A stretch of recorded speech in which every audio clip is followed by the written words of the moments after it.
Hello everyone, my name is Nopadan and I write games for fun. So, as you see, today is Glorious America Day, as you can tell by it being July 4th. And I thought of doing a little bit of a midnight stream just for fun.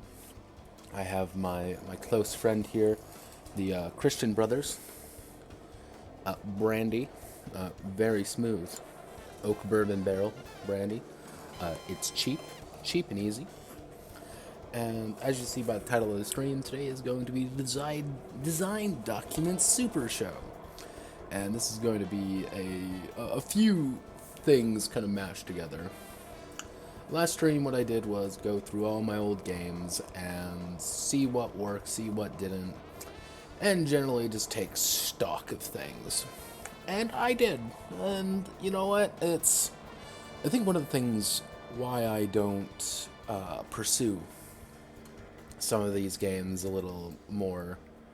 Let me fix the music a little bit. There you go. Dare I say aggressively? Is that I don't really have a design document for them. I don't really have anything to go with things.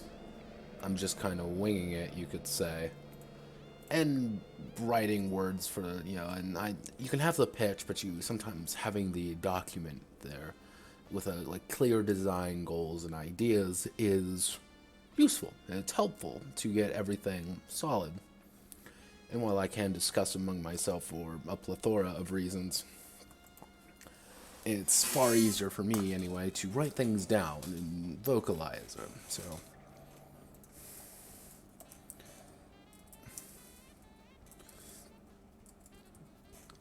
let's see.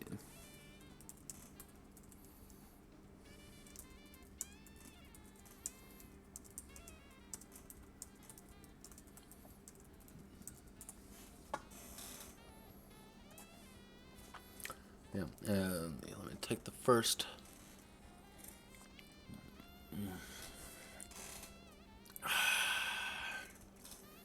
sip of the evening, or morning, whatever the hell you would call this. But let's just go through and take a look at things. Looks like I also have a new follower. So, Mecha Girl Sachiko, thank you for following. I don't know why, but here you are. Hopefully you're having fun. Hopefully you found something of value in me talking to myself about game design. Or maybe you're that person who contacted me on Twitter. Yes, I actually got someone to contact me on Twitter for a project that they wanted to do, a commission project. And I thought that was super uber cool. And that's awesome for me, as that's just more reasons to do things and help people out and write games. So we'll be addressing that as we go on, but what I'm effectively going to be doing is I'm going to go into every game that I have so far right here and write a quick design document for it. Effectively what I plan on doing with it. Not exactly the most pulse-pounding excitement in the world, but sometimes you don't need pulse-pounding excitement. Sometimes you just need to write something down. Let's see.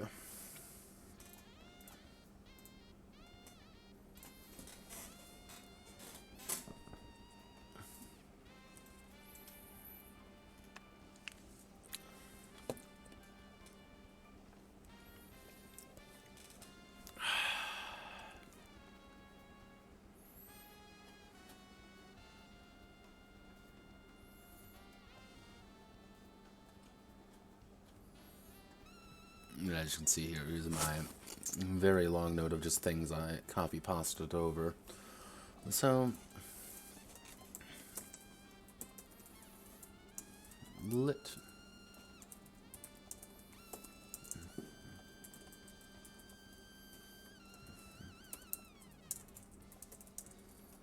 Preliminary notes and ideas.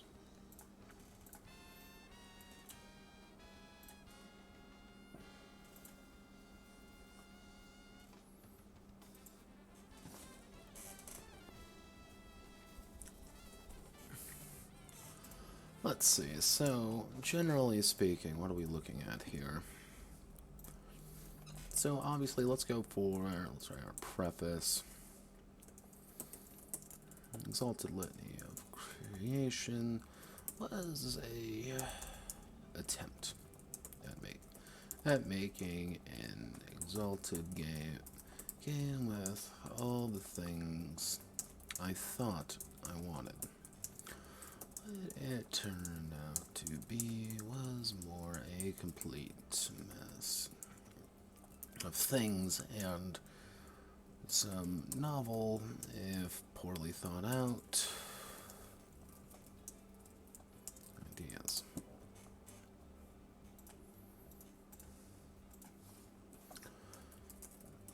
Effectively, this second edition is my attempt to rectify my mistakes, find what works and doesn't, clear up the sins of my past.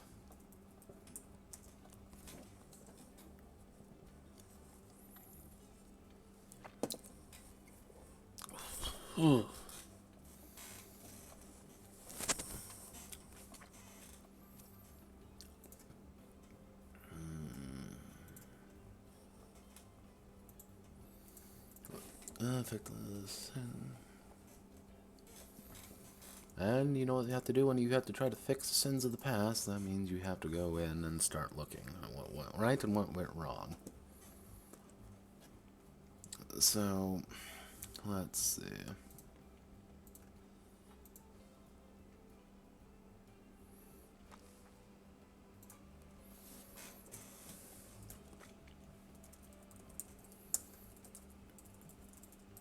Our preliminary goals effectively summarized into redo base mechanics.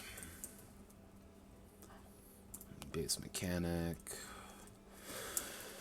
The 2DX system, while on paper worked well, it doesn't really facilitate the high-flying nature of Exalted, or any of the peculiar aspects of the setting/system. I'm going to have to start from. I'm going to have to start. I swear I'm not drunk yet, and that's the worst part about this, I think. I have to start from the top.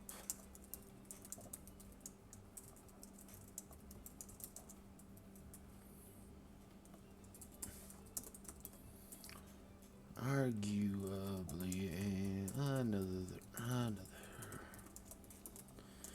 dice pool system will be required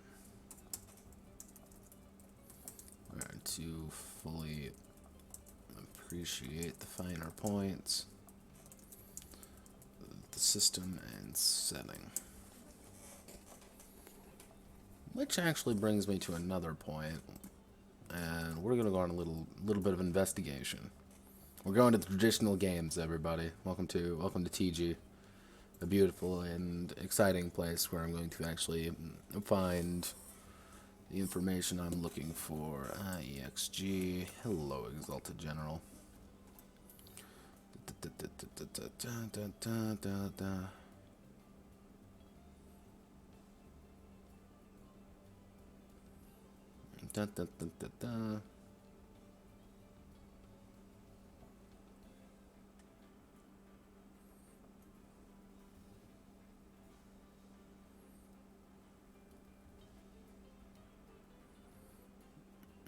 What? Exalted Extended add-on.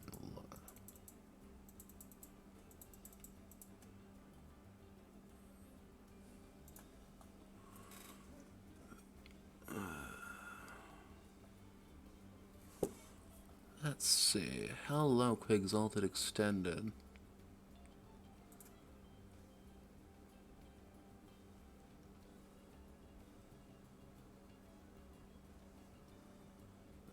Where are you?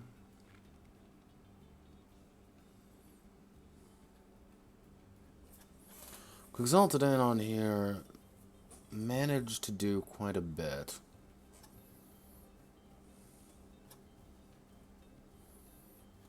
He is, however, very much... How do I word this properly?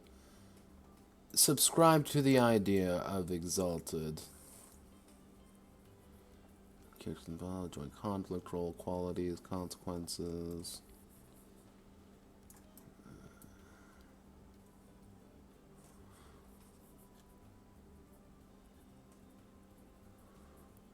Let's see.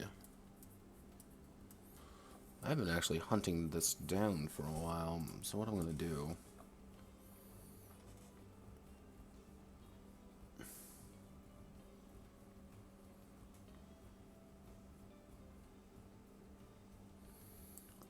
I'm going to actually save this to Exalted Extended for reference later on, because I can do that, because I'm a writer who does stuff for reasons. That's why you off the screen. Yep.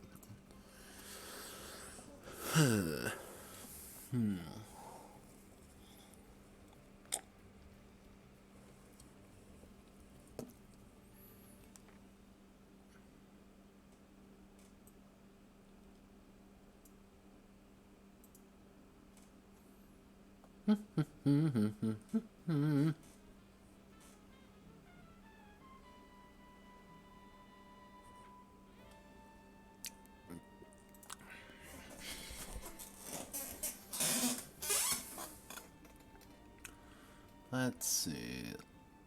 What is your gimmick? Come on, give me your gimmick. Introduction. Doesn't count success. Tends to count student success. Da da da da da.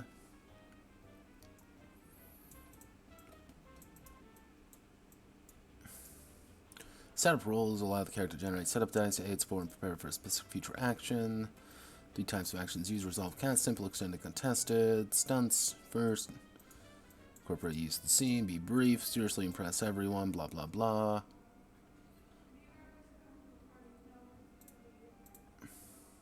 Hello, neighbors. How are you?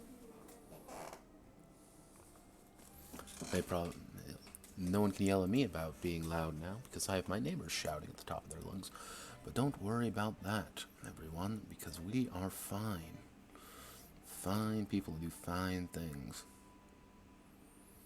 Let's see, what are we looking for here? What are we looking for here? We are looking for things.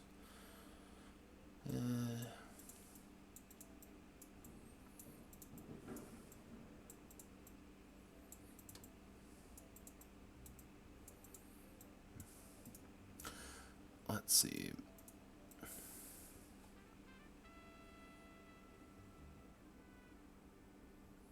The animate banner, the essence of death. Actions. Single roll. Alright, this is actually pretty simple to do. What's the universal opinion?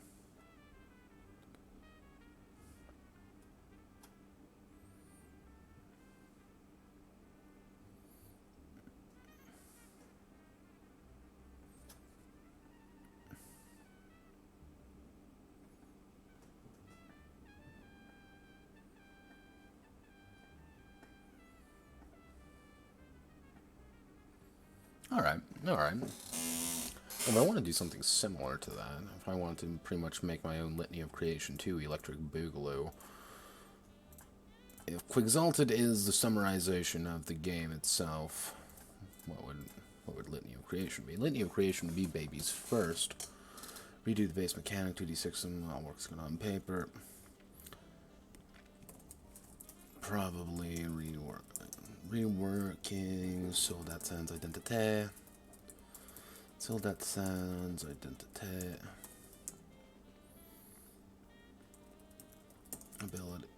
Abilities and effectively refluffing the game into charms and chakra Chakra could be a solid idea. Alright, what's our second goal here? What are we looking to do? What are we looking to do?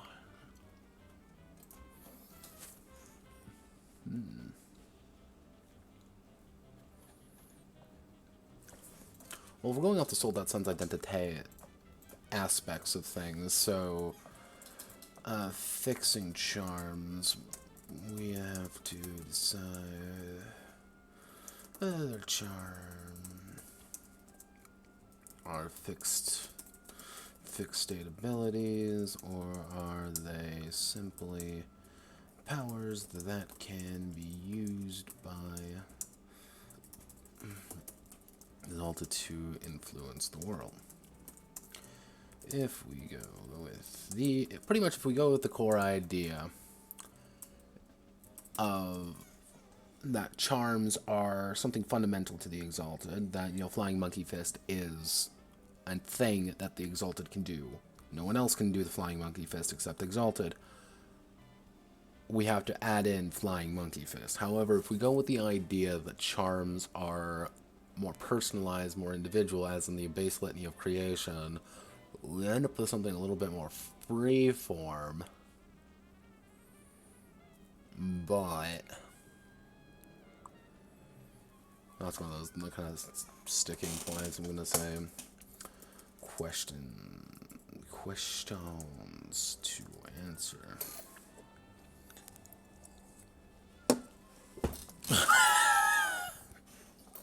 Wow.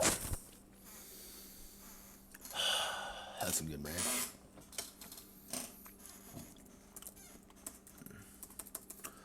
Are charms fixed ideas, or are they malleable concepts to the character? That's kind of one of the hardest parts that we have to kind of answer and address, because both of them have equal ideas of what's valuable and what's not. If we go with the core idea that charms are fixed, we effectively have to write a bunch of charms, which is good. We like having fixed rules for things, because if you have fixed rules for Flying Monkey Fist, for example, you can take that and edit it as you see fit. You know what this ability does, you know how to make it work, so you're going to make it work the way you want. On the flip side, having it a little bit more open, a little bit more malleable, allows players anyway to make the character that they want. It's not, oh well, sorry player one, you have to select Flying Monkey Fist because you have to go to Flying Monkey Fist to Iron Kick of Gods to Boot Kicker fuck you. That's the progression line, that's the charm tree. But no, if someone says, hey, I want to have my entire repertoire being kicks, and and I'm effectively some crazy Muay Thai motherfucker, they should be able to do that. Correct.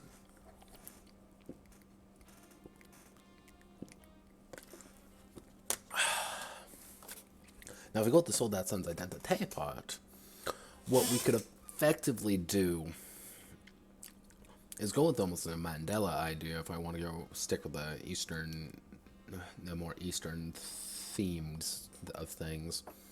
If I go with that idea, effectively what it would be, instead of programs, you'd have kind of like your base, so you'd have your Dawn Eclipse, your basic, quote-unquote, Exalted cast, and from there you can kind of develop your character from there. The hard part with that would be justifying it, unless you kind of like put aspects of yourself in, or previous life stuff. That could work. A little bit janky, but it could work. That could be interesting, kind of at a fundamental level. You're slotting in personality bits. Like, do you want to put in more of your, I'm a more God King like abilities? Cool. Well, you have to kind of insert that into your personality. But that also comes with its ups and downs, because Sold Out Sun's Identité's entire concept, you could argue, is based around that you can change yourself out. That if you don't like two of your programs, change them, redo them, refix them, and suddenly you have the ability to more change yourself with Exalted, That would be kind of the bigger problem, is that you would have to, if you were to choose to use Soldat Sens Identite's system, you'd have to rework it from the ground up every time. So it's just like, I want my character to be focused on kicking and martial arts, and hates bureaucracy, but he's the man above everything. The only logic I need is my fists. He wouldn't be able to approach any other situation in any other way except my only logic is my fists. But that could be interesting in its own right. Don't get me wrong.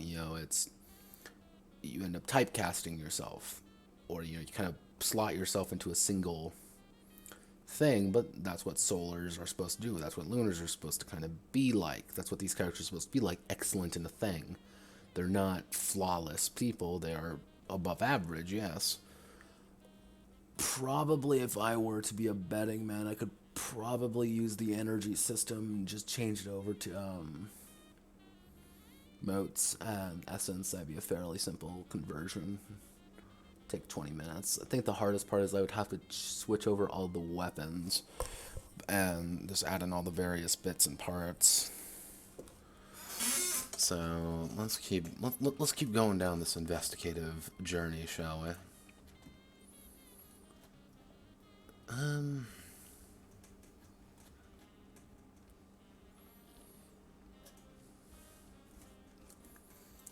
This is actually one thing I really enjoyed from it. I love my little social bits here. I might actually take this for another thing, because a character with really high grace is someone who deals really well with nobility, but with really high socializer with the average person. So you can have these characters who deal well with one social group and others that deal well with other social groups, so you can kind of more specify your characters down. Health. Rework health. Rework health system. A bit more generous. Generous and easy to understand. But still a spin down system. I'm a sucker for spin down, always have been. I think it really changes the way people approach situations, and I think that's a good thing, because we like it when people approach situations correctly. Oh yeah.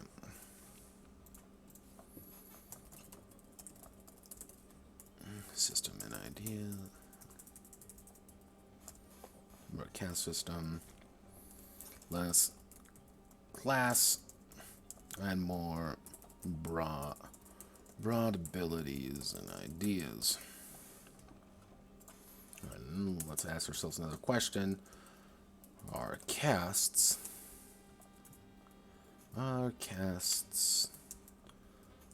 a fundamental part of the character, or are they an extension of the character?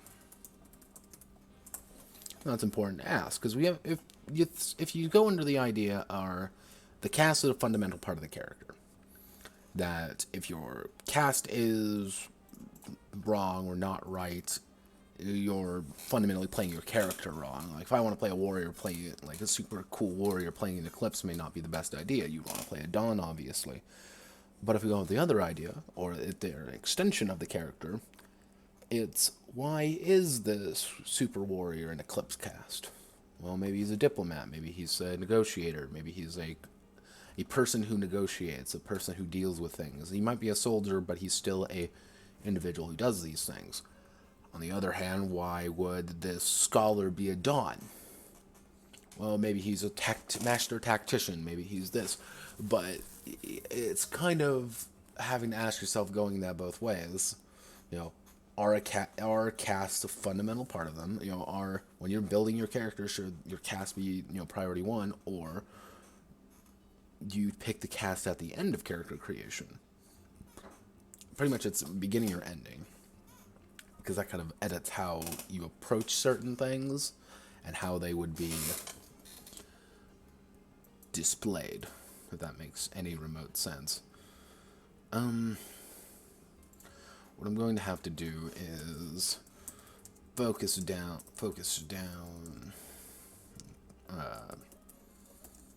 exalted lists. Focus entirely on a single group of exalted, probably dragon-blooded, and work from there. Why I'm saying this is because I think I tried to go for everything right off the bat, and I think that kind of muddled things. Because I was like, wow, there's a lot of things here, and I didn't really give any single one enough opportunity to really shine. So maybe focusing on one at first, and then going to the second one, and then going to the third.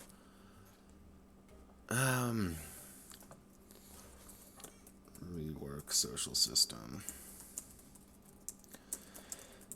Social aspects of exalted are arguably the second most important part of it. As the characters' relationships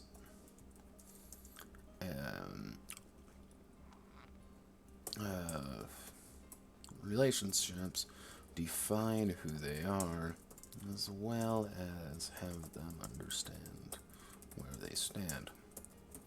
So that'll probably be a fundamental kind of thing there, and later on I'll be discussing another system, more in with pedigrees, in fact, which I'm going to have to write a full big social system for. So that'll be kind of a fundamental aspect of that, and obviously combat's going to have to get.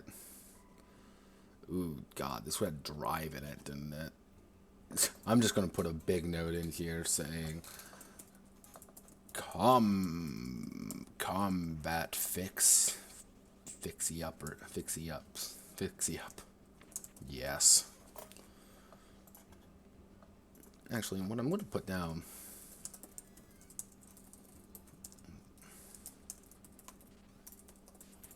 exalted, or is it a means to an end? So what I mean by this, because Exalted, for those who don't know, is a game about being incredibly high-powered and dealing with big threats and having to deal with issues.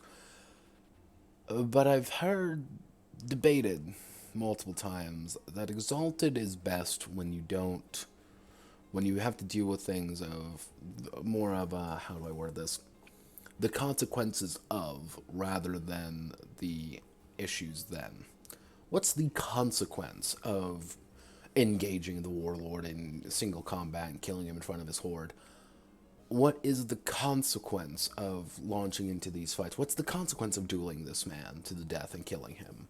What is the problem of leading your army to horrific victory against the tribes of the south? What is the problems? What are the issues? What are the concepts behind it? So we have to ask ourselves, is combat a fundamental part of Exalted?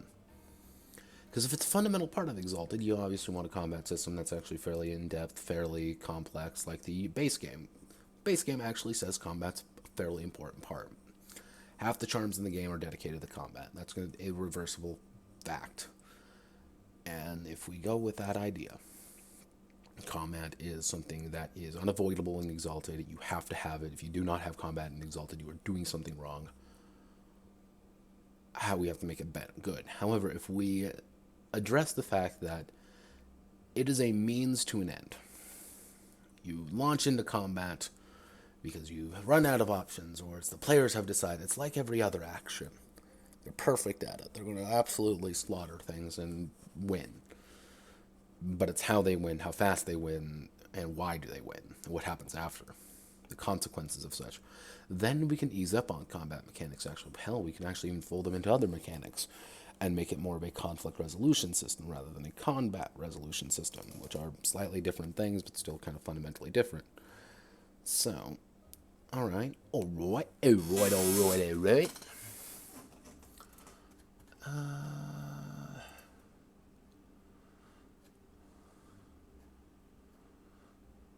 Yeah, and then we have a bunch of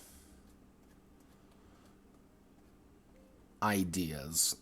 Not good ideas, simply just ideas. Yeah, a lot of refocus side content, SID content, side content, and concepts. The original Lineage of Creation had a little bit of everything without focusing on any particular branch. I need to take what works, use it, but discard the rest. Which is bringing us to our fourth and final question. What is essential to make Exalted exalted? Because is warfare necessary for Exalted? Some people may say yes, some people may say no. Is domain management a fundamental idea? Is an essential part of making Exalted exalted? Maybe. Is what other things do I have? Duels essential? Maybe. Are oh Christ, what are all these, are half these rules even necessary, or are they fluff to pad things out? Because if they're fluff to pad things out, then we don't need them. That's just a fundamental idea. We don't need them. And yeah, okay. Right. I think that's probably what I'll do, is just have to fix things up. And preliminary notes and ideas. Alright, we got our first one done. Our first of many. So I'm going to make a new document. Creation shared folder. And we're going to call this Exalted Litany of Creation 2 Prelim Document.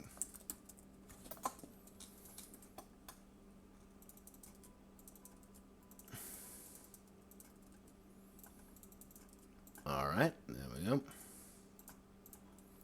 Not the most elegant thing, but a single page of things that need to get worked on, that need to be addressed. So, and we're going to now go with Sexy Men Posing Dramatically. Platinum Disco Inferno Edition. And no, I don't want to go to manga decks. This is why you shouldn't click on things and have favorites and do other terrible things.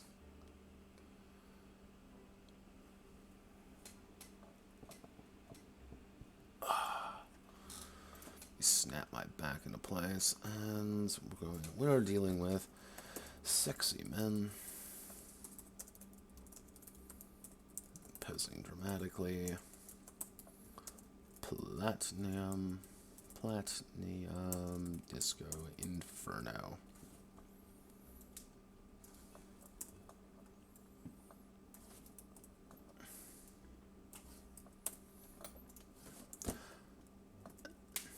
SMPD. Game designed to emulate the show slash manga of JoJo's Bizarre Adventure. A series notable for its confusing powers and over-the-top aesthetic.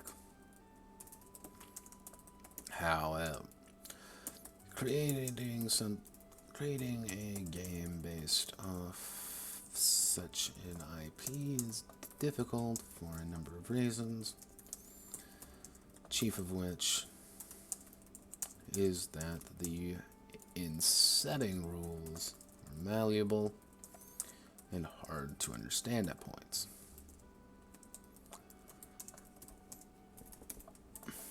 Bringing order to chaos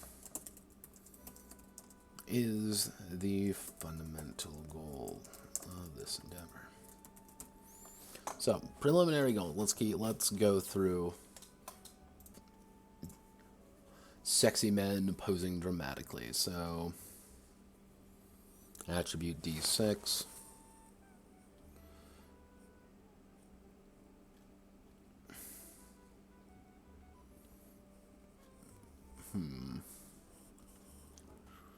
Let's see. And it's just attribute D6. It's not even a dice pool system.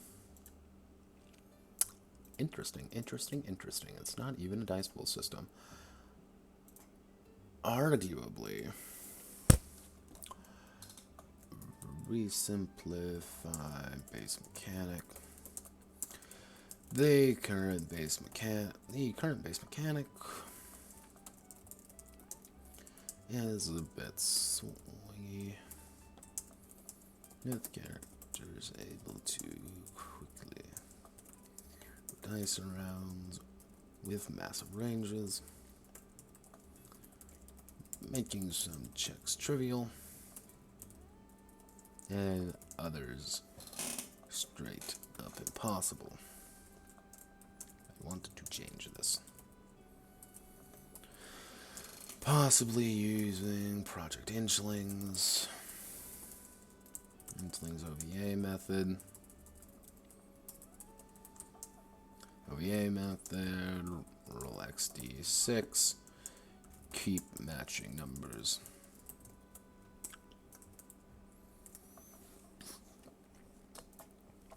So, stand crowd. Characters aren't just made, they're built. Each character build points, construct themselves. Character run power and influence. Additional build points, make themselves stronger. International attribute cost.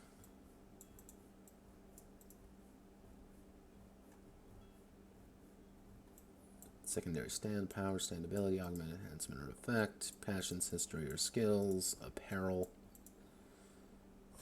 Okay. Character's attributes.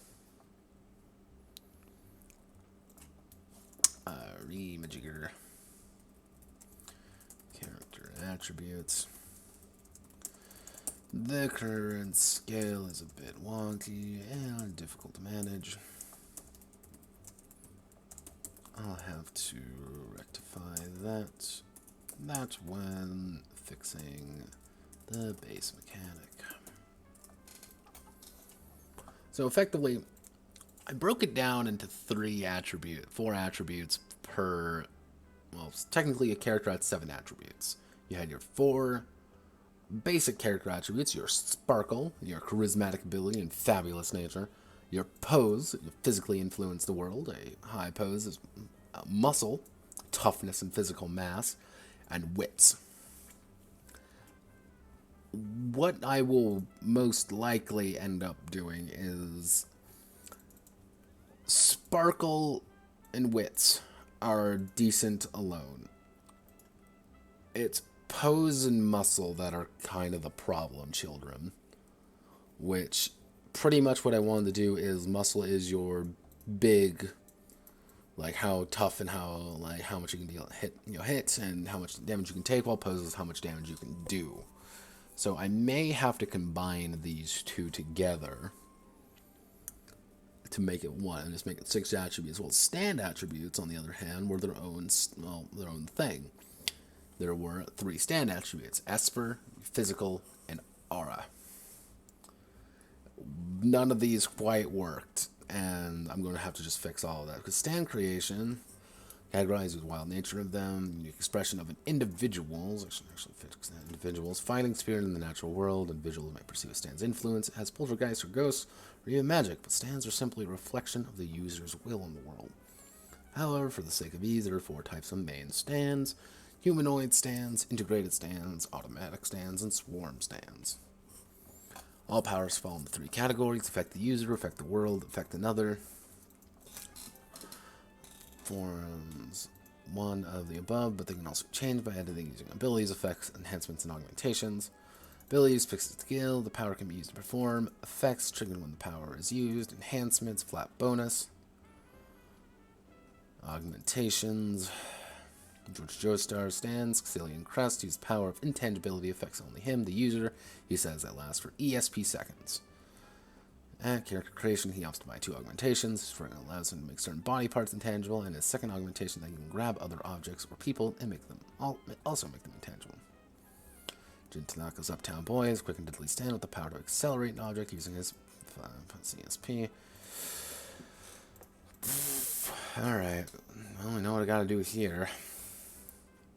Redo, refix, and rewrite. Stands.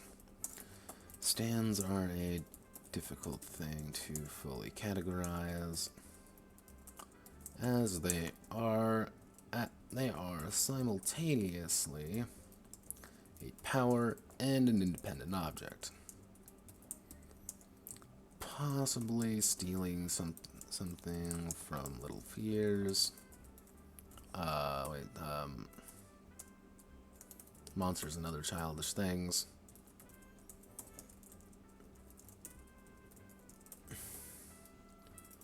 The things would be necessary to simply get the idea the way it should be. Now, this is going to be Notepad Anno and waxes philosophically about things, so get ready. Stands are difficult. I ran a full campaign using the system, actually, and I ran into a plethora of issues, in fact, but a lot of them usually boiled down to trying to get things to work properly and having to kind of just wing it with half these stands that my players made. My characters had four stands between them. We had a character who died. We had Alltail, which was a key that could unlock doors, unlock any door, but it could also create doors. And that seems pretty simple, right? Well, not really, as it was... It was hard to describe what he could unlock and what he couldn't. And so you had to define that, and it was kind of like oh god, how do I make this work properly? The second one, we had... The Expanse, which was... He had the ability to pretty much jump to a location and then he rebounded, and we eventually kind of decided on he kept his momentum in certain aspects, and he could like dash around corners. It was an odd stand. Saret's was not loaded with emotion. That was my example one. My Heart Will Go On. God, I can't even remember what Stan's name was. I'm gonna have to take that.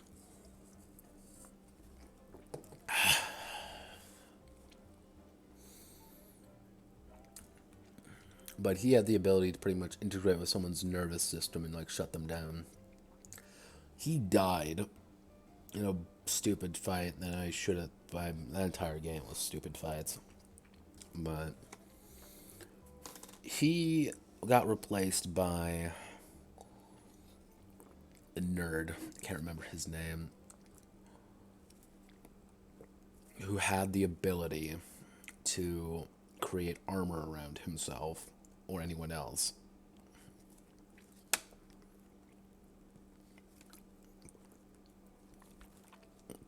And it was a swarm stand. I remember that. So, and there were so many, maybe it was just the stands they used, maybe it was just the ideas they used, but there were so many little situations you always had to account for that you don't think about, they don't address in the show or anything. Like, hey, do you keep momentum when you use this ability? Maybe, sometimes. Or, hey, do you... Like, do you not keep momentum? Do you continue forward momentum? Or, God help us all, do you... Can I use this ability on someone? Or can I, like, unlock someone's head? Or can I... Windows to the soul is the eye a door? It's just like, oh, God. And there's so many of these little questions you had to ask. And we asked them all, unfortunately. And it was hard to appreciate each of them because you don't think about it when you watch the show. You don't think about it when you read the manga because Araki didn't care. So I might actually have to put in a mechanic like that, which is effectively, to summarize, bullshitting it. So that might not be the worst idea I've ever had. There's my lovely co-host, Squeaky the chair. Oh, God, that's my back going crickety-crack again. Excuse me.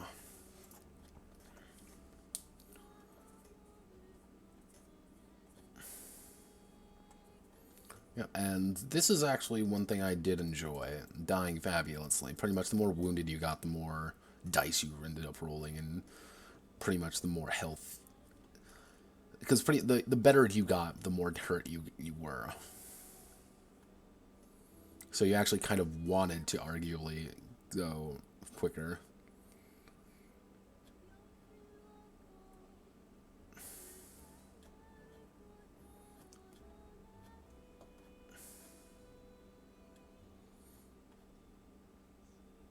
Oh yeah. Redo the fashion mechanic. Yes. Pretty much I had an entire mechanic in here is pretty much the more ridiculous your outfit was, the bigger bonuses you could do by triggering parts of your outfit. And it's like, oh, I have a headband. Well, obviously that I can trigger it to get more ability to use my drive, which was effectively like a meta currency to do more things with. Or I'm going to use a piece of my outfit to get damaged, flail helplessly and get hurt. You know how it. So you know what? I like the fashion mechanic, and what is the best way to do What is the best way to do stands? Are characters better? Is the character based on the stand? Or is the stand based on the character?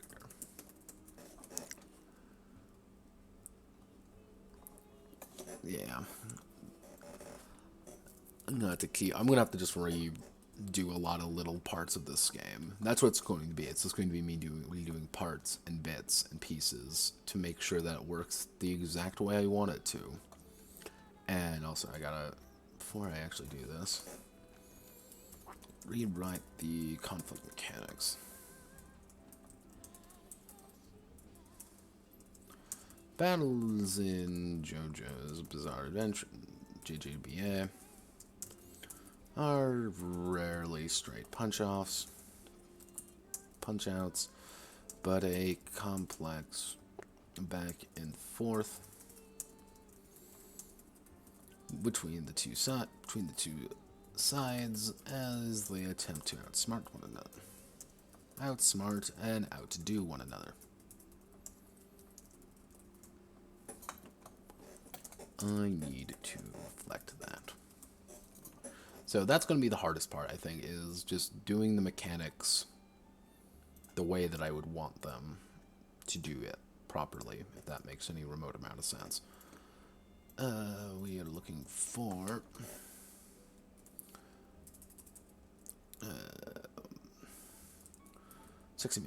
SMPD, Platinum Disco and PDI preliminary notes.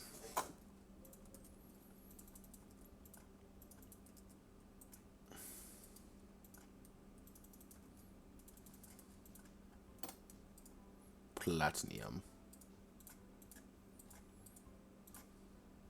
Fundamental aesthetic. I don't think you're quite aesthetic enough for me.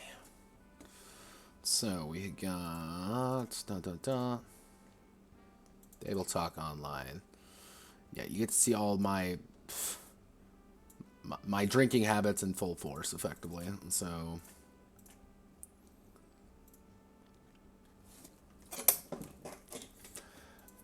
what I'm gonna do here, Table Talk Online suffers from two major issues. It's unfocused. Focused on its main goals, and it's way too damn bulky. I need to simplify the mechanics down while maintaining the laser precision I was going for originally. That means cutting the chaff, redoing what needs to be, redone, and generally taking something that's confused and making it a isekai-shaped missile.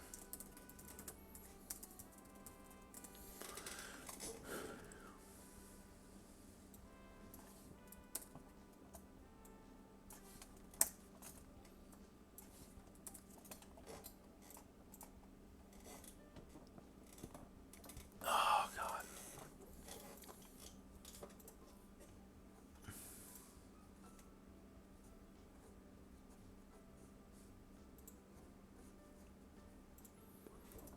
Let's see. So this is actually a 2d6 system, plus attribute plus modifiers, and your attributes aren't very high. So core mechanics slash attributes need to be looked at.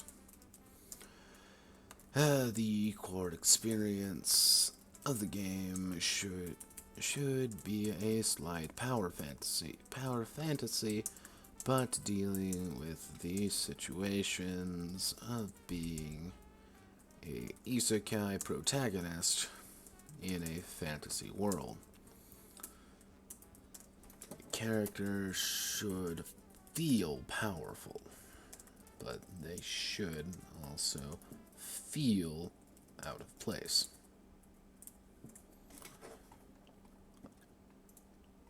That also means I might have to redo that, because I actually have mana points in this game. Then classes, skills, Remajigger skills. Kind of a tacked on mechanic. I think a more in-depth system would be necessary to get the full experience of being an isekai protagonist. Possibly making it a core system, question mark?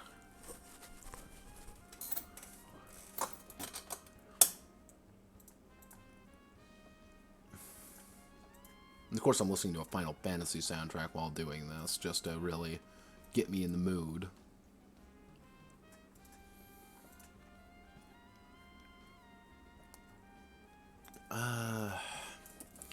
Combat rework. Combat needs to be focused, quick, and decided, and be focused and quick. Allowing characters to act big, be big, and cast the unnecessarily large abilities to feel cool. Every ability, what I'm going to actually do, abilities and such. Every ability needs to feel like it's important, and there is no trap options or poor decision making.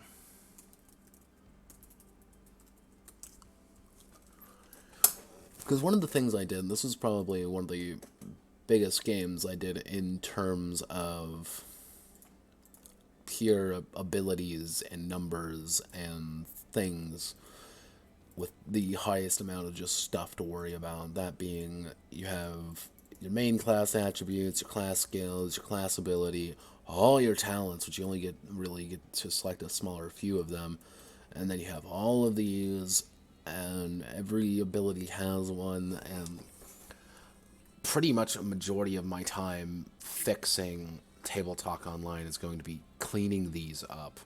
Also, just fucking fix races. Seriously, what the fuck? What the fuck, Notepad? This is the entire race section, by the way. Welcome to it. It's terrible. Please shoot me. It was hard actually doing it because you actually look at a lot of these isekai, and they like to tout like, oh, look at all the demi-human races, but there surprisingly isn't a lot of them. You have beast men, and that usually covers 95% of them. Human, elf, sometimes a dwarf shows up, and that's it. They don't really actually deal with that many other races, so it's kind of hard to find variations of such. And I thought about using things like, oh, I'll go to Terra, oh, I'll go to all of these MMOs, and they just were the exact same thing. So it was kind of a hard sell to do. So what I may do is effectively make your race like a talent or a trait or something like that. Because what I want to do is I want to refocus the game down to being a isekai game. Not exactly a game about being in an isekai, not like being an isekai fantasy world. No, a game about getting isekai'd and having to deal with the situation. You're some dumbass otaku from goddamn Japan with superpowers now. Fix it.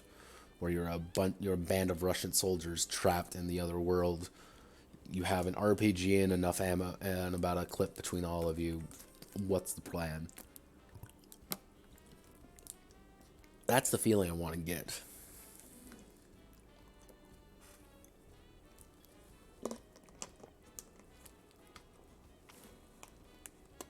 I want to focus it down again. I think that's going to be the kind of the theme of this entire stream, arguably, is focusing what needs to be focused down and making it better. Also, here's the entire thing on health. Fucking benefits. Redo benefits. Titles. Make it optional. Make it optional, stupid. My friends were very confused with this entire section. It was supposed to make them feel like they are tougher, stronger, allow them to do more things, actions and combat. I just need to do combat over again. It's just not pretty. Also, here's combat stuff. I thank my friend for doing that for me. Oh, hey, bae. Magic.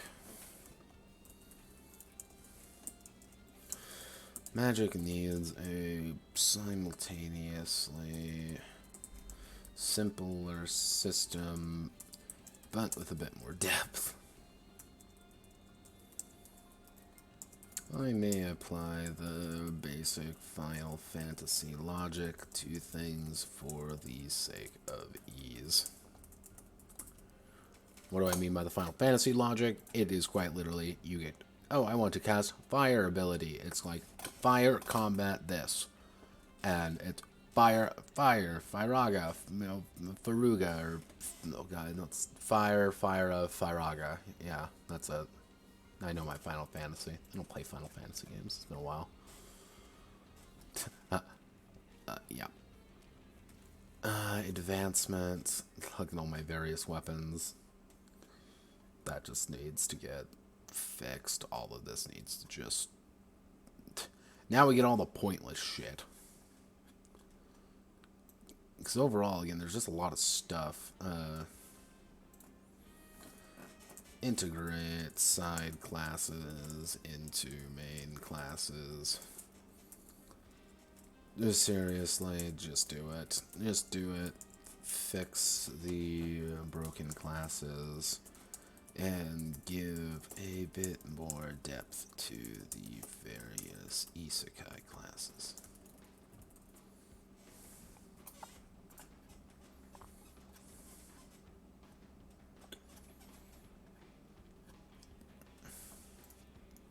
Go away, Exalted. Okay.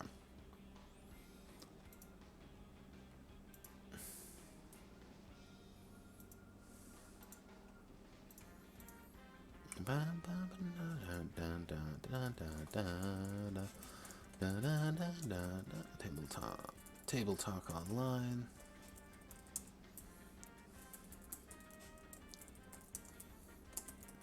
Prelim notes.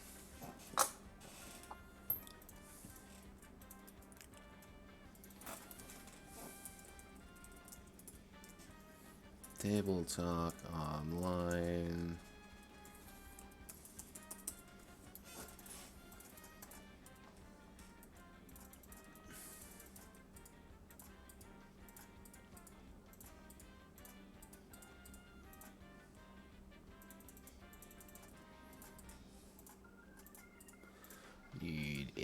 It needs to feel important. There are no trap options simultaneously. Simpler system. Ease of use. Various. Like the main problem I had with the magic system was that it was really overly like specific and complex at the same time. It was like, stop that. Why are you the way that you are? No, and I had to just wing it half the time when I was talking to my friends about it, when we were doing my sample run of the game. I just had to wing it half the time, and that wasn't very exciting, and people were kind of iffy on it. They're like, oh, well, okay, well, damn. So fixing that will be a interesting endeavor. Now we're on to Table Talk on the Notepad Cinematic Universe.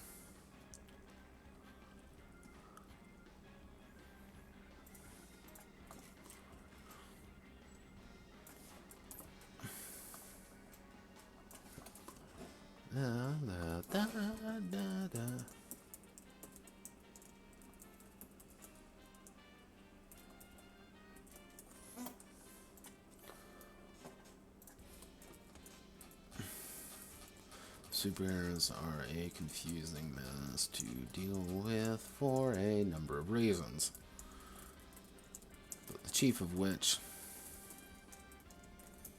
is what kind of superheroes are we dealing with? As each character and setting has wildly different rules, assumptions, ideas, and even logic behind it. The NCU suffered from a complete lack of focus and instead relied on aggressive hand-waving and a desire to keep things going. A desire to keep things simple rendered it inoffensive. The result was inoffensive, but unfunctional. To the highest degree. A mistake that needs to be fixed.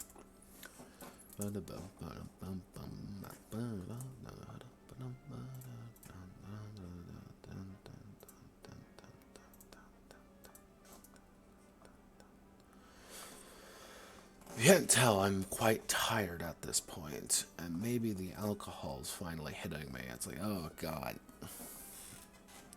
Ooh. Actually, let's do a little bit more investigation, shall we? TG. I could have swore there was a supers thread out.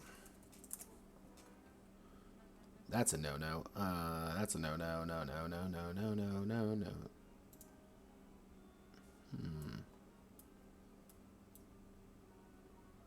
Page 8, but I can...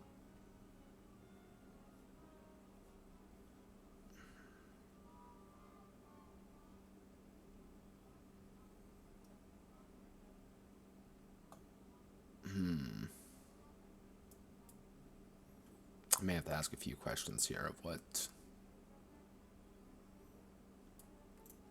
what people would want. But hey, you are now in the power of Stardust.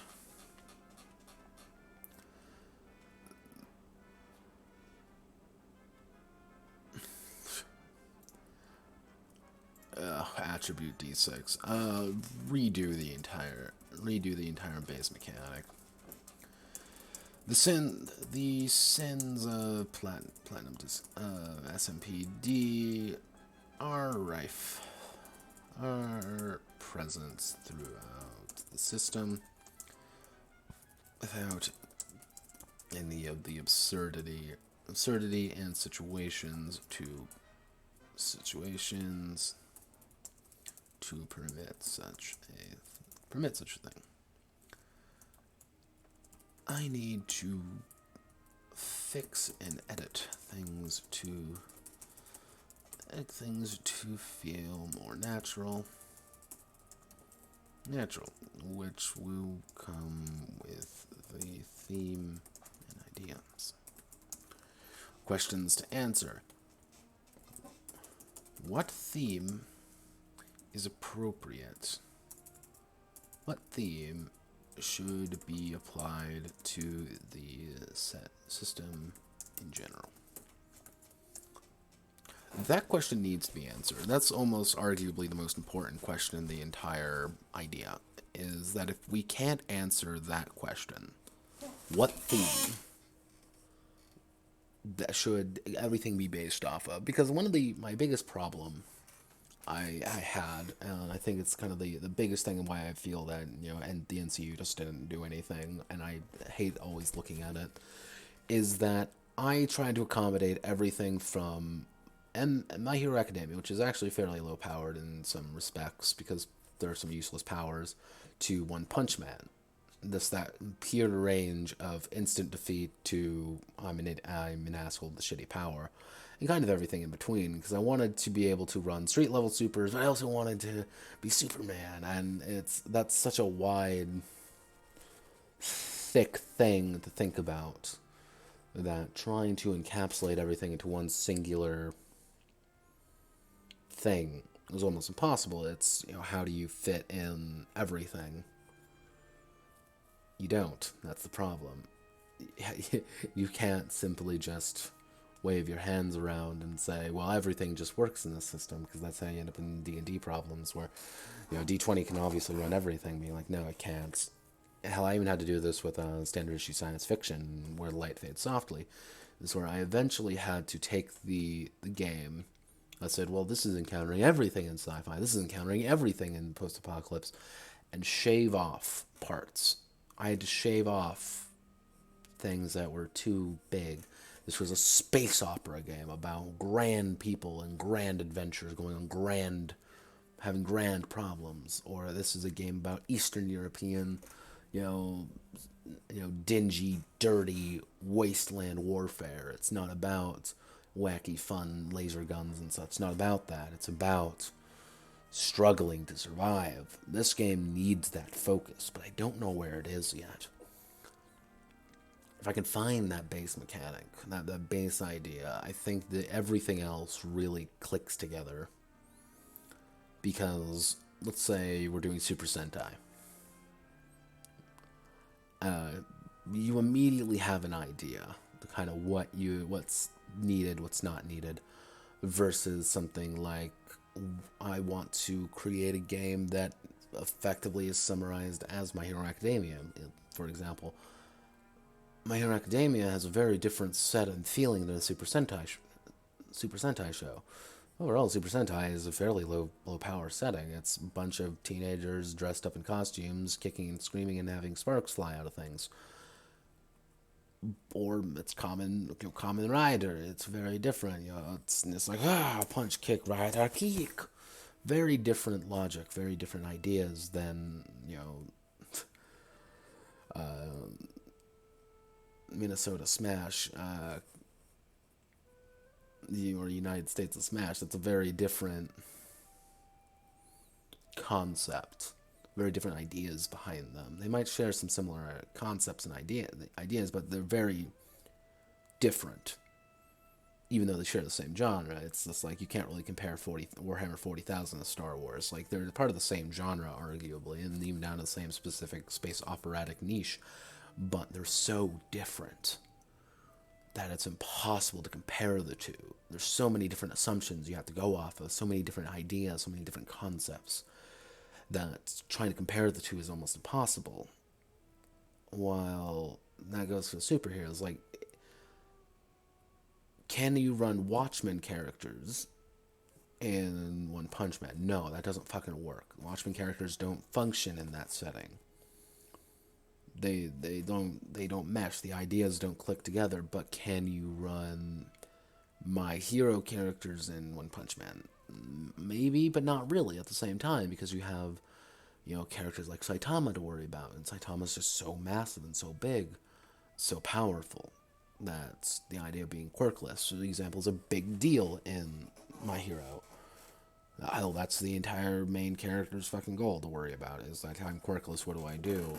And all of his problems associated with that, and getting that power. Spoiler warning.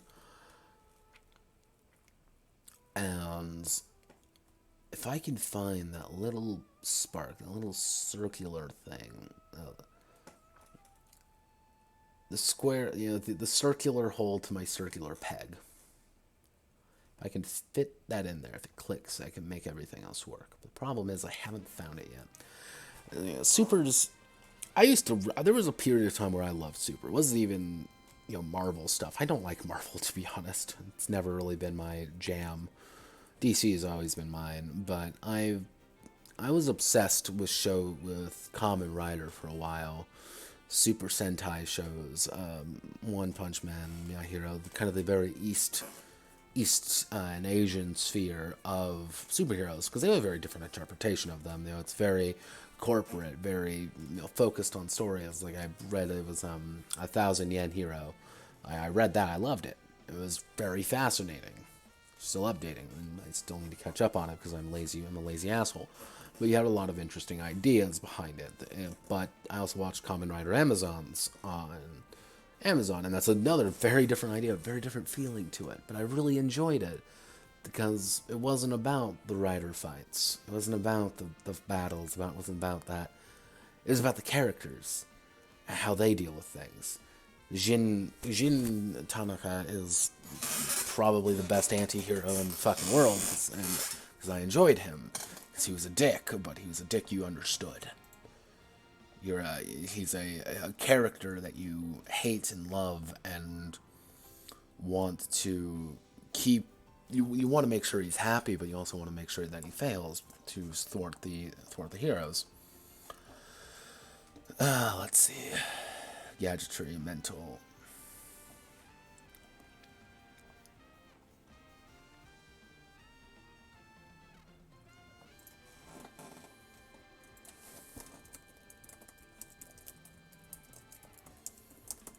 Yes.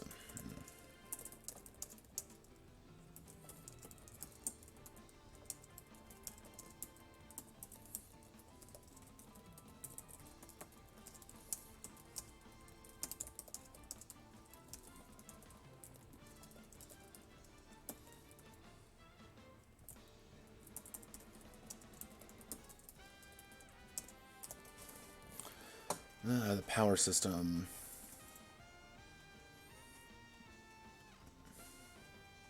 Red Man.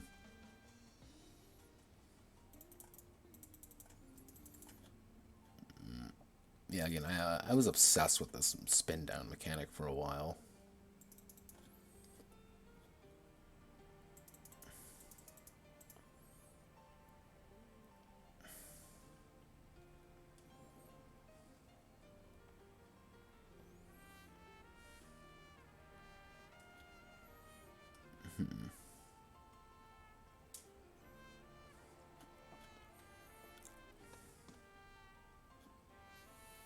Let's see.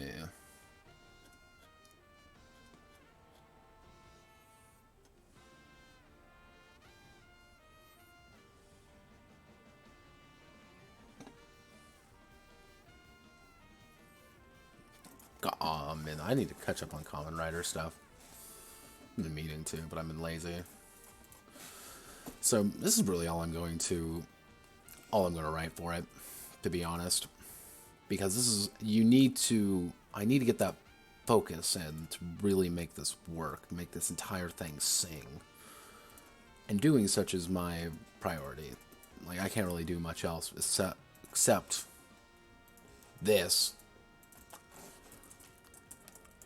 Putting the notes. Natos. It's Natos now. Going after him.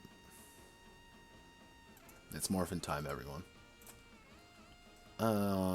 Things and stuff, tunnels and goblins. Alright, so we got all these projects done, so now we get to go to what Notepad wants to do. So, I want to do our first one.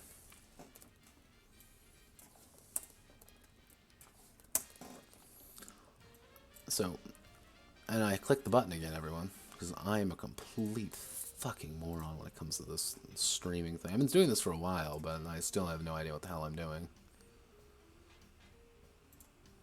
Maybe that's just the drinking. So we want to do morons with pedigrees. 17. Morons with pedigrees. MP. MWP. Whip. It's a game focused around the little explored setting of the 18th century, a time of wigs, societal change, violence, and rampant syphilis, and rampant STDs. This was a time of courtly intrigue, but also the twilight years of old thinking, and the rise of new empires and cultural changes. New empires, cultural changes, and bloody warfare. The characters in NWP are a group of individuals surrounding a main character, an entity whose story the campaign is ultimately about.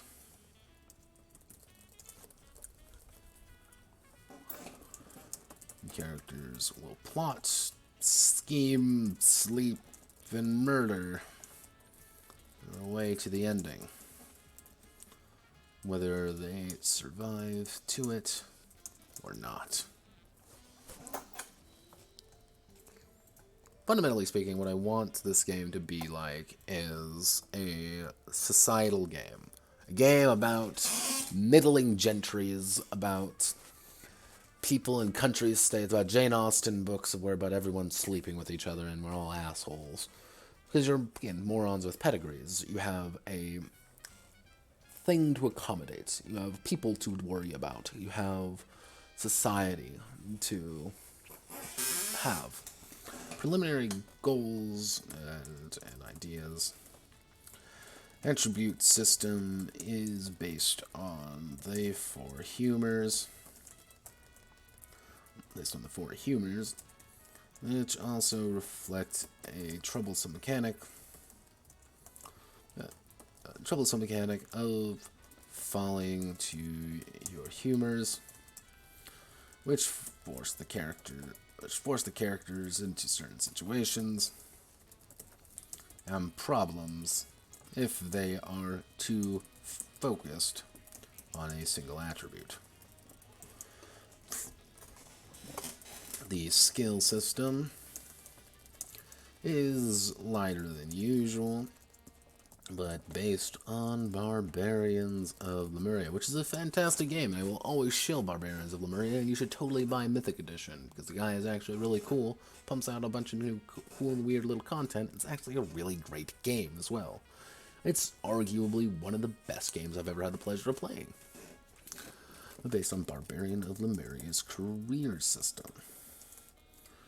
Broad application skills. However, instead of strictly careers, the character has a life. The character's societal standing: low, medium, high. Actually, low, middle, high. Their occupation.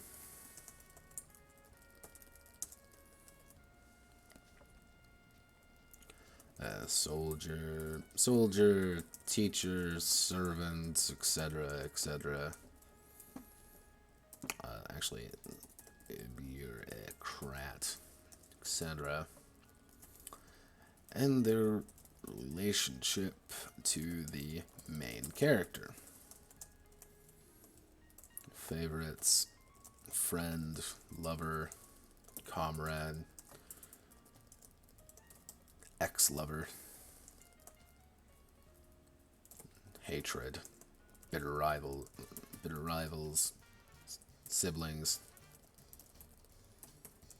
etc.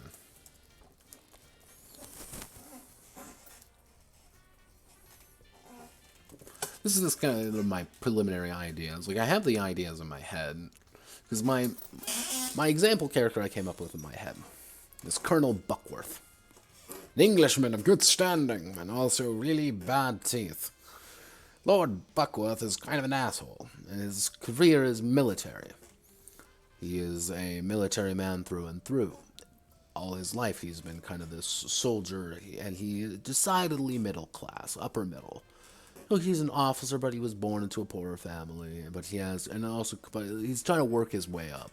He is aiming for the main character, the lovely daughter of an aristocrat, falling on hard times, of course. So that's his relationship, is he's in love with her. So you already have an idea of how this character operates. He is this middle class, higher middle class, trying to rise through the ranks. He's an officer, a soldier, very dashing, very handsome, also a complete asshole. And he's in love with this main character. He loves her and wants to do everything in his power to marry her, mostly because of her last name and who he'll be marrying into. And that's kind of the pitch there. You immediately know who this character is, what his skills are, how he operates. Because he's a military man, but he also knows how to deal with both sides. He knows how to deal with upper class, he knows how to deal with lower class. He doesn't know how to deal with either of them particularly well. While being a soldier has his benefits of being in the military, knowing how to fire a gun, being very forward with things and very good at orders, he doesn't have the know-how of the politicking, the teaching, or even some of the more societal aspects of things. He can tell you all about how his time in the Crimean War. He'll tell you all about his time in Europe, exploring around and making sure the savages don't tread upon the glorious empire. But can he tell you who Descartes is?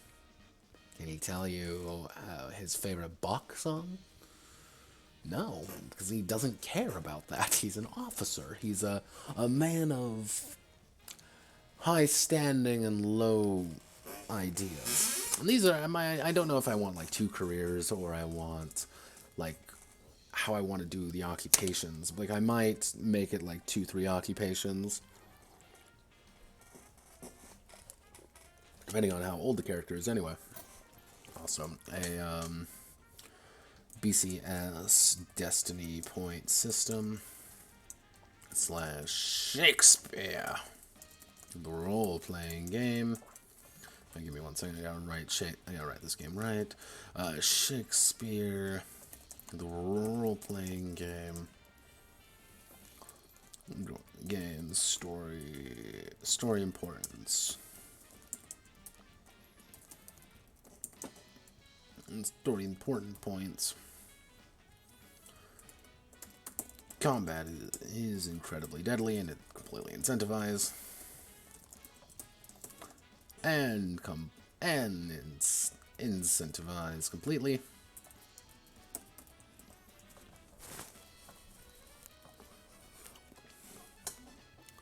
And we're going to have to deal with the social system. Now, I have a few ideas for the social system. What I'm thinking about is either pretty much a system of circles,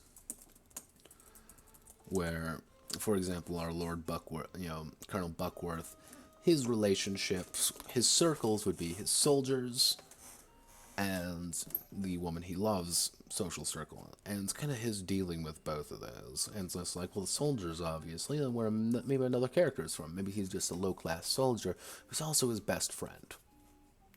He wants to really help him shack up with this girl, but he also secretly kind of likes her, but he's a little bit more charming. So he's trying to set up his friend with her, but he's also kind of falling for her at the same time because he wants to rise in station. So, but you also have her circle of friends who want the best for her, but he's kind of in that group, like maybe they knew each other. That's kind of that relationships there and all the problems, and you want to build your circles up. And that's where the relationship mechanics come from, where if, let's say, you have a circle of 5 soldiers, and that's your circle of friends who represent your soldiers, and you have a relationship of 5 with one, 2 with another, and 2 with the rest of them, you have roughly an average of 3 with the group. That's your standing within the group. While if, let's say, with them, she likes you a lot. She thinks you're the greatest friend ever. Colonel Buckworth is just the nicest man alive. He's just a great friend.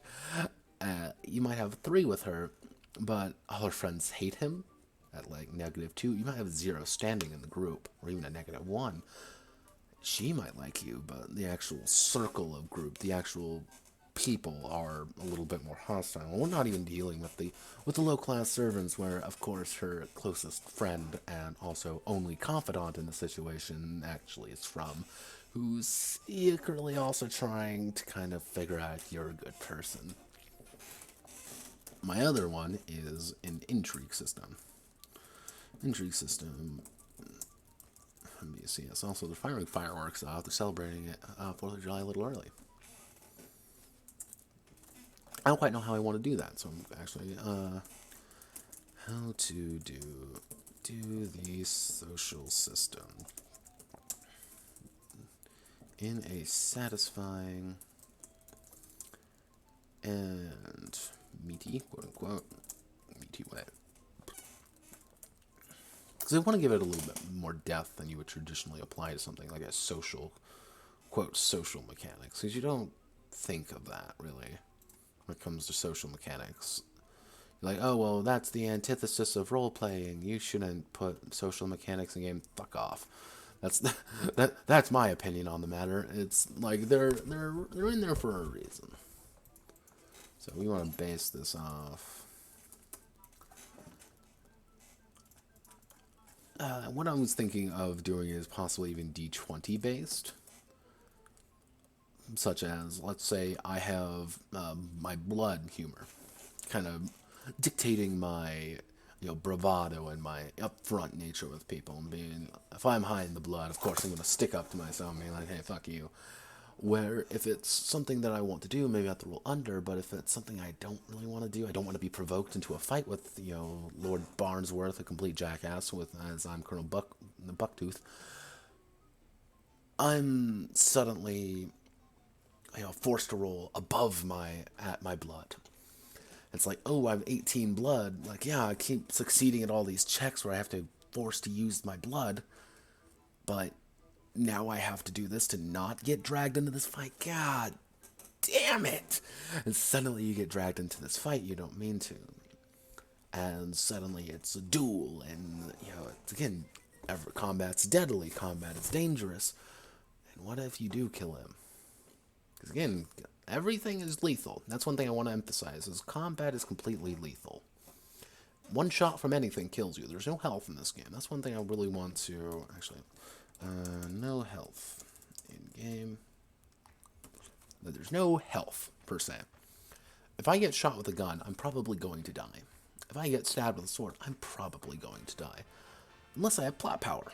Unless I'm important to the story enough where I do survive. The shot misses me. The sword doesn't go that deep. I survive. If only for just a bit. that's one thing I really kind of want to get across, is that this is a social game through and through. This isn't a, you know, Napoleon Total War the RPG. That's not what I was going for. Or no Napoleonic fantasy game. That's not what the point of this game is going to be. D20 based. Roll under, roll over.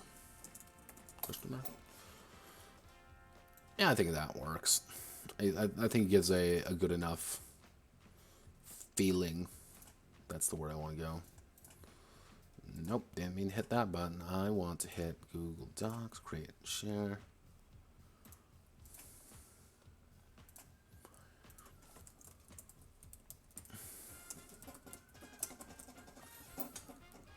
Societal change.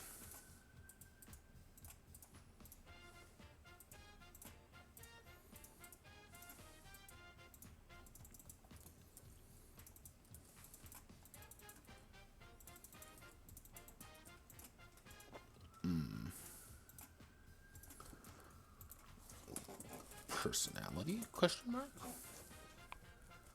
That might actually not be the worst idea I've ever had. Alright. So we have our preliminary notes there. So let's go down here again. We've got all of these. So let's start doing some of these. Let's see, we've been going for about a little over an hour and a half. Let's see if we can't get to 2 hours before I pass out from fatigue and drinking. Oh, God, my back. Sorry I always talk about my back. It's destroyed, and it hurts a lot, because I am a broken boy. So let's do Project Eros.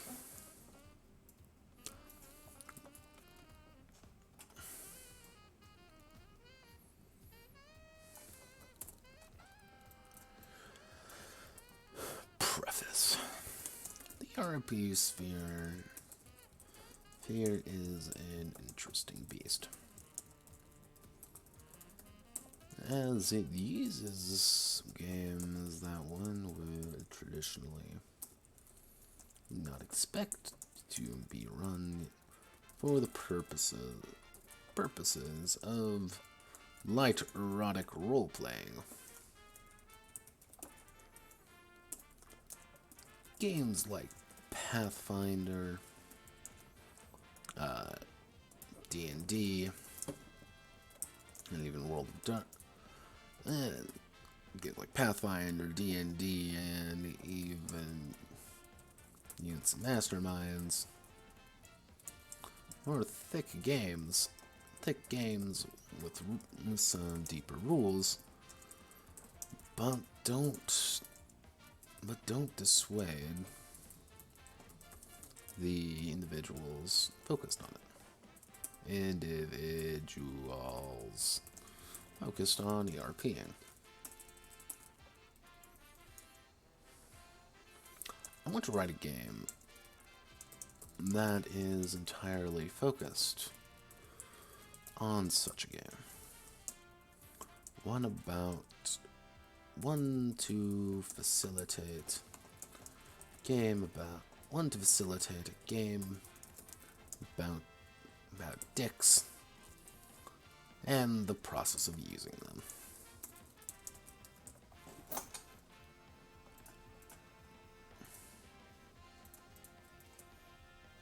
I'm just going to write a preface for some of these, because I really don't have any much ideas, to be honest with them.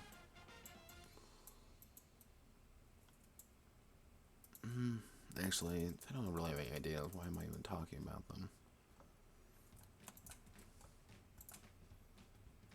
Here's my Twitter, by the way.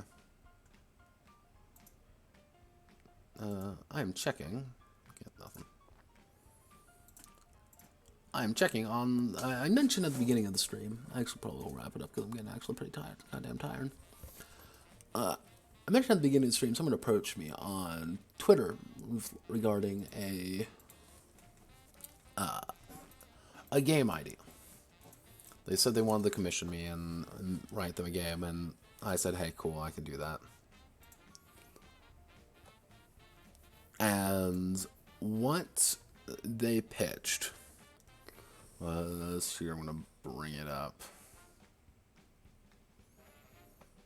Ah, yes, a RPG about urchin magical girls slash boys in an eldritch horror version of Victorian London, and their attempts to survive the hostile environments as well as whimsical requests of their self-appointed queen. That's a pretty fascinating pitch, to be honest, and I'm kind of interested to see where they go with it. I asked for a little bit more notes on things to give me a little bit better idea of what they plan on doing with it and how they plan on actually giving me their ideas. But over in the, roughly speaking, we'll call this Project Cthulhu. No, that's tentacles and magical girls never go along very well. Queen in Yellow. We'll call it Project Queen in Yellow. Based on a Twitter request. A game set in Victorian England under the guise of eldritch horror mixed with magical girls slash boys. I'm sold. While I would like to say,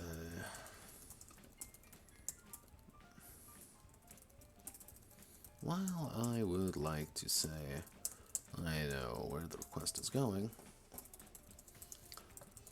I'm not entirely sure. However, based on some of the initial ideas and pitches by the requester, I think I have a decent idea of where they want to go with it. They want something a bit meaner to these street urchins. Maybe not full Madoka, but we're amping up the suffering O-meter.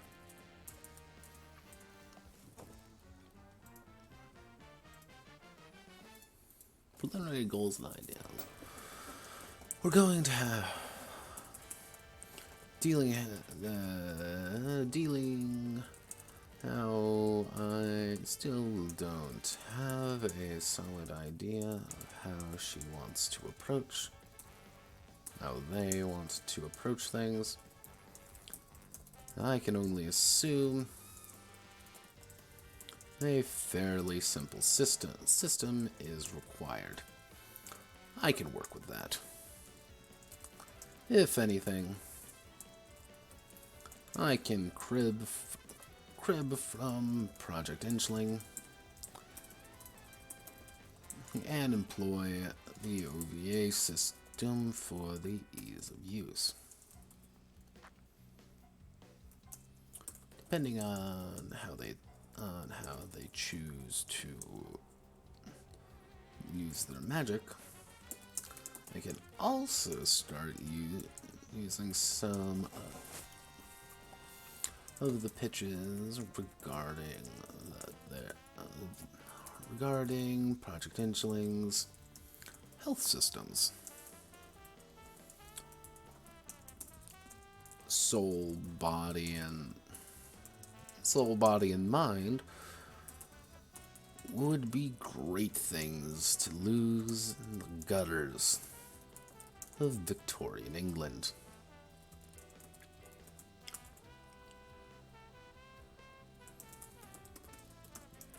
Characters will need to be both powerful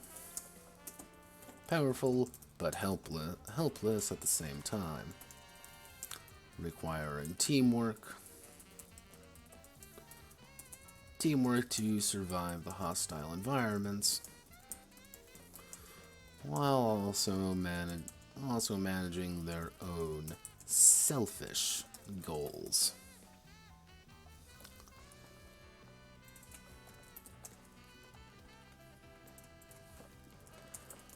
The requester mentioned an enigmatic queen character. maybe having a system in place of bizarre edicts and restrictions on the characters. The characters would be appropriate. Nothing says getting kicked in the gut. Then having your flight taken away. Madness should be both a boon and a bane. Always straddling the line of madness and insight. Possibly cribbing a bit from Bloodborne? Pretty much with Bloodborne is just like the more insight you have, more crazy shit ends up looking and being. So maybe having something akin to that would be appropriate. Something akin to having a system where effectively the more insight you gain, the more you end up perceiving the madness of the world, the more kind of desensitized you end up being. You want to have kind of higher insight, but the higher insight you have, you also have to preface that against your health. Where, yeah, I'm 50 insight, I can see things that other people can't. I see the dirty, the madness, but can my body take it? Can I have access to these bigger spells, these bigger abilities? I'm more and more powerful. But I'm also, afraid to go to sleep at night because the nightmares assault me and things speak into my ear. Or walking home in the dark alleys, I turn around only to see beings that aren't there slowly creeping up on me, speaking words and languages that haven't been spoken in millennia. Are they real? Am I real? Am I going insane? Or is it all just an illusion? And I want that paranoia to feel appropriate, where the characters are all together, but you also can't quite trust them. Is my best friend really my best friend? Or is she plotting something against me? She must be thinking of something, obviously. Maybe she didn't emerge from that building like I thought she did. Maybe it's a copy. Wouldn't be the first time something evil like that. A puppet has come back, or something isn't right. I feel like I'm in a dollhouse. Nothing seems real anymore. Things follow me. Things see me that I cannot see myself. Others can't see. So that kind of having that eerie sense of dread and paranoia as it slowly builds up and further and further and further until it all bursts out at once, and you, the character, and you,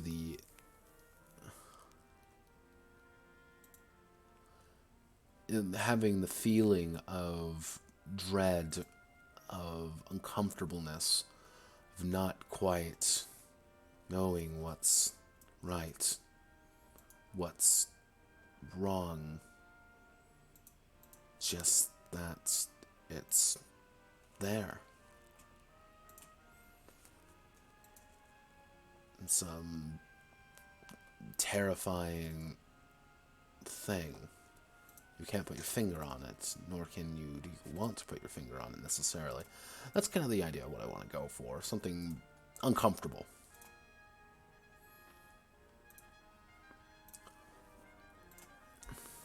Let's check.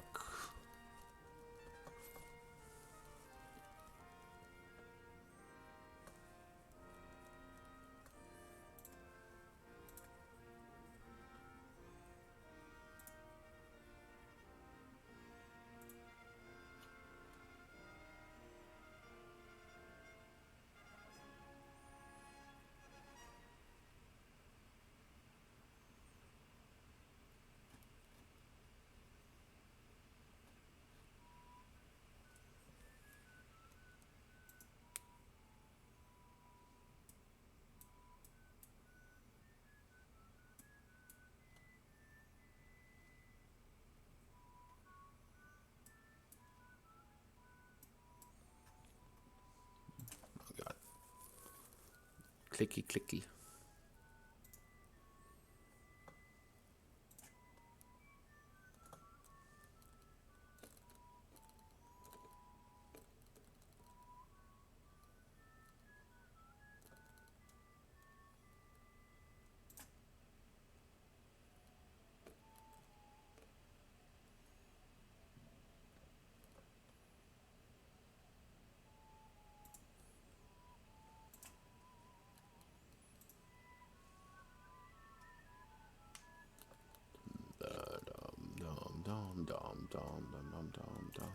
In case you're wondering what I'm doing is I'm having to Google some things because things are falling apart and that's what I have to do. So, questions to answer. Our main questions is how does the magic work? How lethal slash not lethal should the characters be? How expendable are characters? Now, why I'm asking these 3 questions is very simple. My first one is, how does magic work? Magic is always kind of a detailed thing in any time you have magical girl games, and this is where effectively it's going to be. It's going to be a magical girl game with boys included, a rare sight. But with this, some games have magic work in the idea of quid pro quo, this for that. Other games have it in the more of the idea of trying to keep, your Vation system where you just have this X amount of slots, or you have a system of you have to do something special for it, like Ars Magica, component based. I need to figure out how that works, so I can build a magic system from there. My only prayer, my only belief, my only hope is that the system that the requester has isn't this horrifying mess of 29 billion pages. That's my only hope, my only dream. That it isn't this massive thing that I have to really, dig deep into and really nail what I'm looking for, what they're looking for, and that's fine. Like, if that's the case, that's the case. That's what you have to do. And I'll do it. I will. Not that hard. But it's still like, oh, why, of course. Screaming like, yeah. But yeah, so goodness.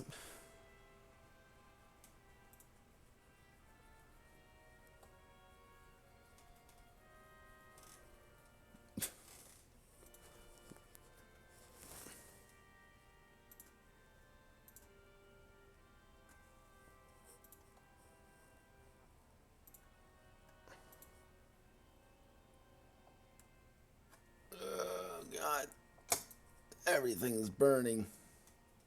I'm broken. I really have to delete that, shouldn't I? Yeah, I should really delete that.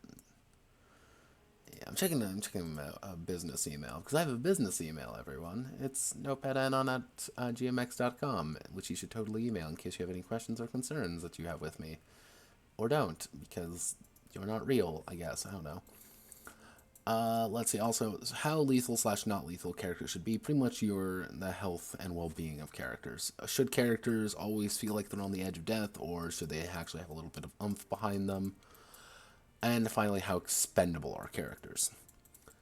If characters die, should it feel painful, or should it feel like, well, yeah, no shit, that happened because you're a fucking idiot? If characters are very expendable and kind of simple to get rid of, I want to make character creation a little bit faster. If they're not very expendable and you don't want characters to die that easily, or on the vice versa, you don't want characters to kill things that easily, I want to make combat a little bit chunkier, and I want characters to have a little bit more behind them. But thank you all. I think I'll wrap it up there. Thank you all for watching. we had a lot of fun today. We went through things. It's been 2 hours of things and writing and me talking to myself like a deranged lunatic. Because let's be perfectly frank with ourselves. I am effectively a deranged lunatic who drinks too much and has a crippling problem with when it comes to commitment issues. But hey, what do I know, right? I'm just a man who does things on the internet for free, and I would like to get paid for it. So, bada bing, bada boom. So, thank you all for watching. Hope you all have a wonderful rest of your day. I will be uploading this video along with everything else, hopefully over the next 2-3 days. I do plan on everything for Iron Casket, up to the Iron Caskets, is actually done, and inside of YouTube, I just need to put it up. I've just been lazy. The past few days have been really hot where I am, and ever have it so hot where you just kind of feel like being a potato? Yeah, that's been my life so far. And recently, as of yesterday, we went back into quarantine. So it's like, okay, let's do all the last minute things we need to do, or we're all going to die horrifically, and it will suck. So, well, thank you all again for watching. If you want to listen to VODs later at a later time, please go to notepadanon at youtube.com at YouTube. If you do need to email me for anything, notepadanon at gmx.com. If you need to tell me I'm a faggot, feel free to hit me up on Discord if you know me. And if you have the inane desire to follow this, hit the follow button. It's free. Don't subscribe, please. I'm literally begging you, don't subscribe to the channel. I have literally nothing. I have 18 followers. I just talked to myself for 2 hours about games while drinking. That's all I did. Don't subscribe to this channel. I'm literally begging you. If you do, I'm going to feel real sad. This isn't even reverse psychology. I'm just literally asking you to not do it. But if you would like to visit my website, it's notepadanon. Oh god, what's the full website? It's such a bizarre website, but it's the notepadanon.wixsite.com/SPRUG workshop. If you see right here, yippee yay stonks. There we go. I gotta load that in. Communicate over there. Yep. Hit me up. Let's see. Do I have anyone to chat with? Absolutely not. Here you know what I'm going to say. Hello world. Hello world. Ooh woo. Ooh woo. There we go. Look.